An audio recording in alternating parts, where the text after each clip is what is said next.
안녕하세요. 좋은인형 김소장입니다. 오늘 영상은 요즘 뉴스 보도에서 자주 거론되고 있는 전세 사기가 많아서 사기당하는 분들이 너무 안타깝습니다. 그 안타까운 마음에 전세 사기 유형과 그에 대한 대처법을 현실적으로 알려드리도록 하겠습니다. 분명 이 영상을 보시는 분들께는 조금이나마 도움이 되시리라 생각합니다. 끝까지 봐주시고 시청 전 구독과 좋아요 부탁드립니다.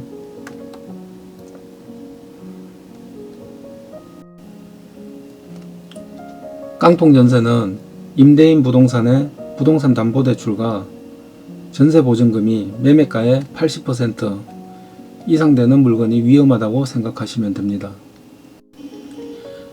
깡통전세가 마음먹고 사기쳐서 보증금을 반환하지 않고 경매로 넘어가는 경우와 어쩔 수 없는 임대인 개인의 자금 사정으로 세금 체납 등 압류로 인해 보증금을 못 줘서 경매로 실행되는 경우도 있을 수 있겠습니다.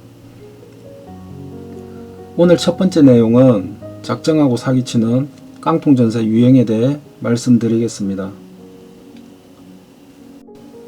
먼저 전세 사기 유형 중에서 신축, 구축, 빌라 건물의 건물주와 공인중개사 또는 분양대행사와 바지사장 또는 노숙자들이 개입하는 유형입니다.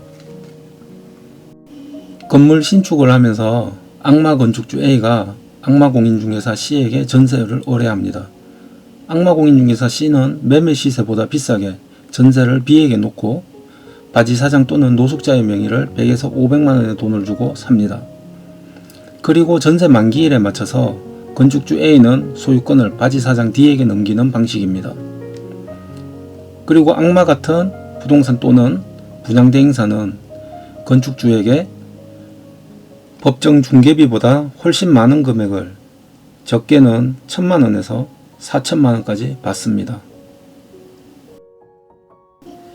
바지사장 또는 노숙자는 명의대여값으로 선불 또는 후불로 지급받고 이런 일을 저지른다고 합니다.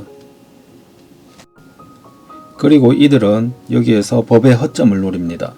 바로 임차인의 대항력이죠. 먼저 주택임대차보호법상 대항력이란 3조 1항에서 임차인이 주택의 인도와 주민등록을 마친 때에는 그 다음 날부터 제3자에 대하여 효력이 생긴다고 되어 있습니다. 그런데 여기서 중요한 부분이 있습니다. 확정일자와 전입신고만으로는 대항력 있는 임차인이 되는 건 아닙니다. 대항력 있는 임차인이 되려면 확정일자와 전입신고를 하고 실제 이사까지 하고 다른 선순위에 말소 기준 권리가 없어야지 경매가 실행되어도 대항력 있는 임차인이 되는 것입니다. 주택임대차보호법 3조의 5를 보시면 임차권은 임차주택에 대하여 민사집행법에 따른 경매가 행하여진 경우에는 그 임차주택의 경락에 따라 소멸한다. 다만 보증금이 모두 변제되지 아니한 대항력이 있는 임차권은 그러하지 아니하다. 그러면 도대체 대항력 있는 임차인은 어떤 거야? 야야 김소장 빨리 말해줘. 그건 바로 말소 기준권리보다 빨라야 됩니다. 말소 기준권리란 저당권, 근저당권, 담보가등기, 압류, 가압류, 강제경매, 개시결정 등기 얘들보다 내 임차권이 선순위가 되어야 대항력이 있는 임차인이 되는 것입니다. 이제 아시겠죠? 그럼 위의 사항을 예를 들어 보겠습니다. 만약 전세입자 B가 건축주 A와 전세계약은 12월 5일에 하고 전세입자 B는 행정복지센터에 가서 12월 5일에 확정일자를 받았습니다. 그리고 계약서에 전세잔금일을 12월 29일로 했는데 건물주인 A는 12월 29일에 맞추어 매매로 소유권을 바지사장 D에게 넘깁니다. 이렇게 되면 전세입자 B는 12월 29일에 전입신고를 하더라도 대항요건을 갖춘 날짜는 12월 30일 00시가 되어야 생깁니다.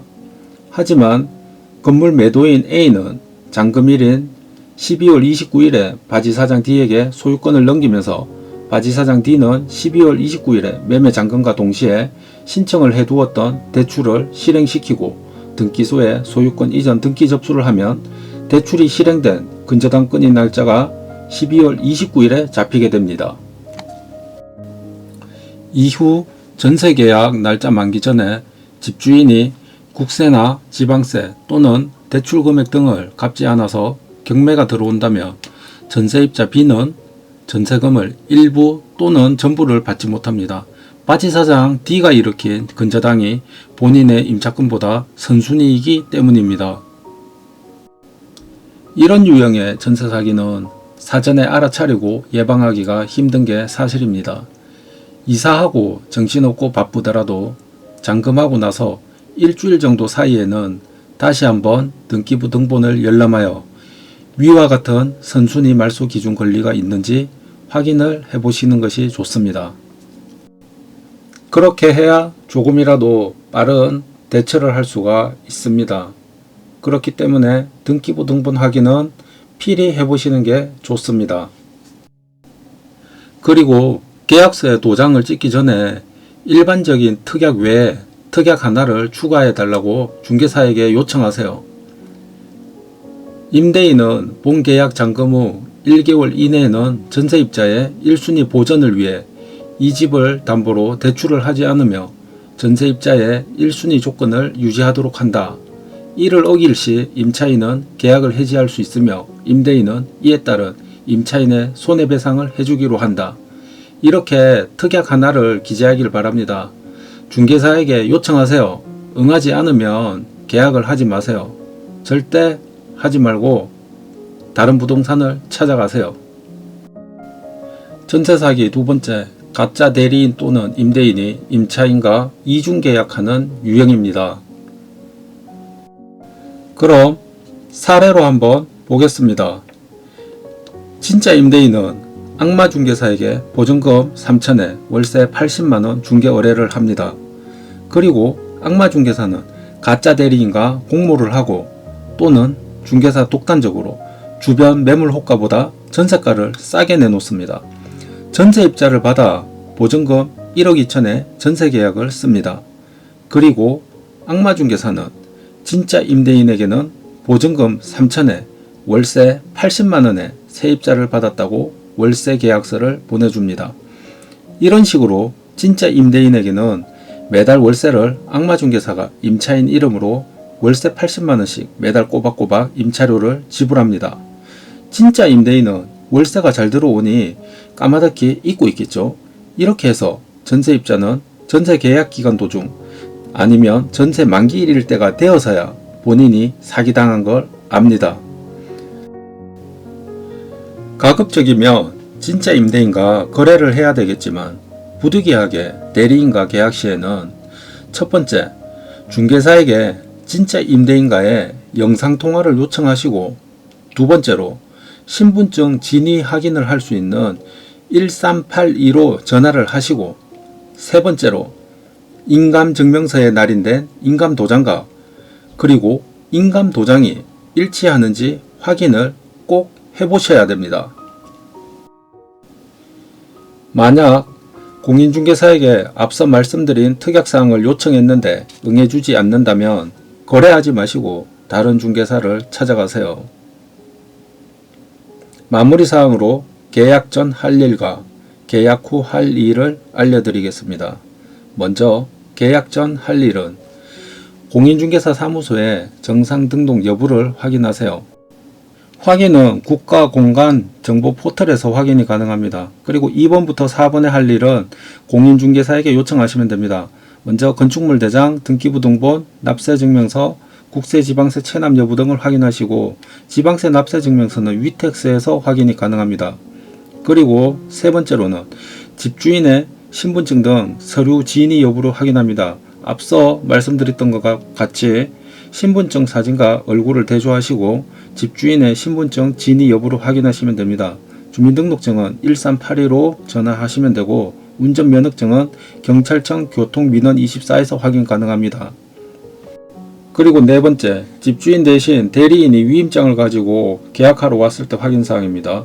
집주인의 인감증명서가 부동산 임대차 계약용인지 확인하시고 직접 또 집주인과 영상을 통화하시고 집주인의 신분증과 얼굴 대조 및 계약 내용에 대해서 확인해야 됩니다. 위임장은 반드시 확인하셔야 됩니다. 마지막으로 계약 후 할 일을 알려드리겠습니다. 계약 후에는 계약 당일날 계약서에 확정일자를 부여받고 잔금일에 꼭 전입신고를 하셔야 됩니다. 또한 주택전월세 신고를 하셔야 하고 마지막으로 중요한 전세보증보험에 가입하셔야 됩니다. 보증보험사는 허그와 서울보증, 한국주택금융공사가 있습니다. 오늘 긴 시간 동안 영상 시청해 주셔서 감사드립니다. 꼭 도움이 되셨으면 좋겠습니다. 이상으로 영상을 마무리하겠습니다. 안녕히 계세요.